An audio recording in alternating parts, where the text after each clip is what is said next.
两人夜猎一日，回净室休息，先后洗漱上了榻。魏无羡见蓝忘机回来了，掀开被子，躺在自己身侧，放下手中的画本，翻了个身，面对他，伸出一手捏了捏他的腰，一脸惊奇道：“韩光俊，这可当真是奇也怪哉！我在画本上看，说凡间小夫妻成亲后，蜜里调油，少不得多添几两肉，这叫幸福肥。蓝湛你怎么一点肉都没长？”蓝忘机看看他，有几分无奈道：“日日修炼，如何能同凡人一般？”魏无羡点点头，觉得他说的有理，但他放在他腰侧的手依旧不放下来，反而是在那里挠了挠。见他没反应，又换了个地方挠了挠。蓝忘机道：“怎么？”魏无羡道：“蓝湛，你没有痒痒肉啊，真可惜，还以为今夜能抓住韩光俊身上不为人知的弱点。”他面上神情倒像真有几分遗憾。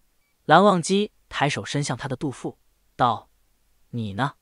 魏无羡立刻警觉地挡住肚子，做防御状。“做什么？”蓝忘机不动声色地收回手去，道：“看看。”他将目光平静地移开了。魏无羡看他这副模样，可来了精神，一个翻身爬起来，上半身压到蓝忘机身上，胳膊肘撑着他胸脯，指尖点着他心口道：“看看看看，韩光俊你躲什么呀？心虚了不是？世人皆传韩光俊冷心冷情，拒人于千里之外，我看却不然。他们可不知道韩光俊天天夜里对着夷陵老祖上下其手，一有机会就卡油。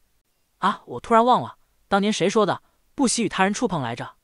蓝忘机眼中含了一抹笑意，抬手握住了他指指点点不消停的手，道：“不行吗？”这抹笑意化在尚未熄灭的烛光中，魏无羡被这抹笑意夺去了片刻心神，当下心中软了一片。行行行，夷陵老祖是韩光俊3媒6聘明媒正娶来的，当然怎么动都行。我人早就是你的了，你想怎么动就怎么。哦。蓝忘机的手趁他不注意的时候，在他腰间的痒痒肉上挠了一下。魏无羡当即被痒得从蓝忘机身上滚了下去，险些滚下床，还好被蓝忘机一把拦回来了。他撒泼打滚：“韩光俊，你这叫偷袭！你胜我不武。好啊，蓝湛，你居然背着我憋了这一肚子坏水，我可真是小瞧你了。”蓝忘机按住在怀中扑腾的人道：“兵不厌诈。”魏无羡继续扑腾。蓝忘机道：“你方才说的怎么动都行。”魏无羡没想栽在了自己刚才说过的话，可谓是搬起石头砸了自己的脚。他道：“那也没有让你这样动啊，不行，夷陵老祖可吃不了这亏。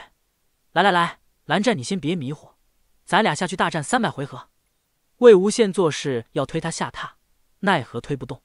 蓝忘机静静看他片刻，道：“你说的？”“啊，我说的。